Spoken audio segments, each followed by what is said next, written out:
নমস্কার বন্ধুরা, শীত কিন্তু প্রায় শেষের দিকে। আর এই শীতে যদি আপনারা খেজুরের নলেন গুড়ের পায়েস না খান তাহলে কিন্তু শীতটাই একদম বৃথা চলে যাবে। তো খেজুরের নলেন গুড়ের পায়েস কিভাবে রান্না করতে হয় সেটাই আমি আজকে আপনাদের দেখাবো। তো পায়েস রান্না করার জন্য একটা কড়াইতে দিয়ে দিচ্ছি 1 লিটার দুধ।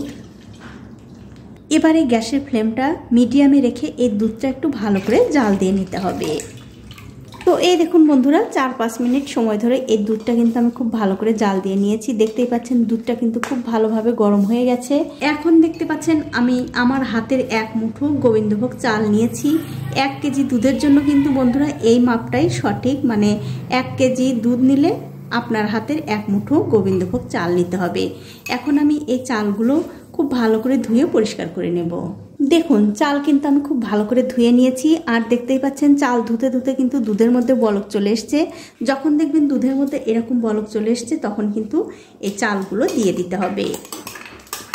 চালগুলো দিয়ে দেওয়ার পর গ্যাসের ফ্লেমটা মিডিয়ামে রেখে এই দুধের সঙ্গে চালগুলো খুব ভালো করে রান্না করে নিতে হবে। যতক্ষণ না ভালো করে সেদ্ধ হচ্ছে ততক্ষণ কিন্তু রান্না করতে হবে। দেখুন প্রায় 10-15 মিনিট সময় ধরে এই পায়েসটা কিন্তু আমি খুব ভালো করে রান্না করে নিয়েছি। দেখতেই পাচ্ছেন পায়েসের চালগুলো কিন্তু খুব ভালোভাবে সেদ্ধ হয়ে গেছে। তো বন্ধুরা আপনাদের আরও একটু ভালোভাবে বোঝানোর জন্য আমি দেখিয়ে দিচ্ছি। এখান থেকে একটা চাল নিয়ে 2 আঙ্গুলের মাঝখানে নিয়ে এরকম করে চাপ দেবেন। যদি দেখেন এর মধ্যে মানে চালের মধ্যে কোনো রকম শক্ত অংশ নেই তখন বুঝতে হবে এই চালগুলো খুব ভালোভাবে সেদ্ধ হয়ে গেছে। দেখুন একটুও কিন্তু শক্ত নেই, তার মানে চালগুলো খুব ভালোভাবে সেদ্ধ হয়ে গেছে। এখন আমি এর মধ্যে দিয়ে দিচ্ছি একটা তেজপাতা আর দিয়ে দেব খেজুরের নলেন গুড়। তবে বন্ধুরা মিষ্টিটা কিন্তু আপনারা আপনাদের স্বাদ অনুযায়ী দেবেন। যে কম মিষ্টি খেতে চান কম দেবেন, যে বেশি মিষ্টি খেতে চান সে বেশি দেবেন, কোনো অসুবিধা নেই। এখন আমি এই গুড়টা পায়েসের সঙ্গে খুব ভালো করে মিশিয়ে দিয়ে আরও কিছুক্ষণ রান্না করব।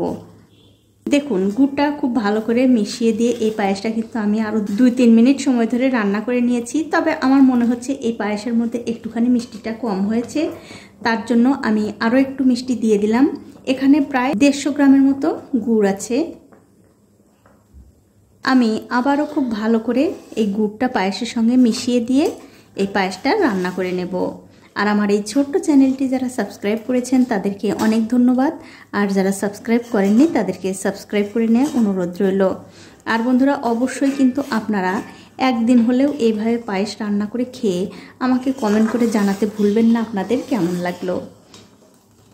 তো এই দেখুন বন্ধুরা গুড় দেওয়ার পর এই পায়েসটা কিন্তু আমি আরও 4 থেকে 5 মিনিট খুব ভালো করে রান্না করে নিয়েছি।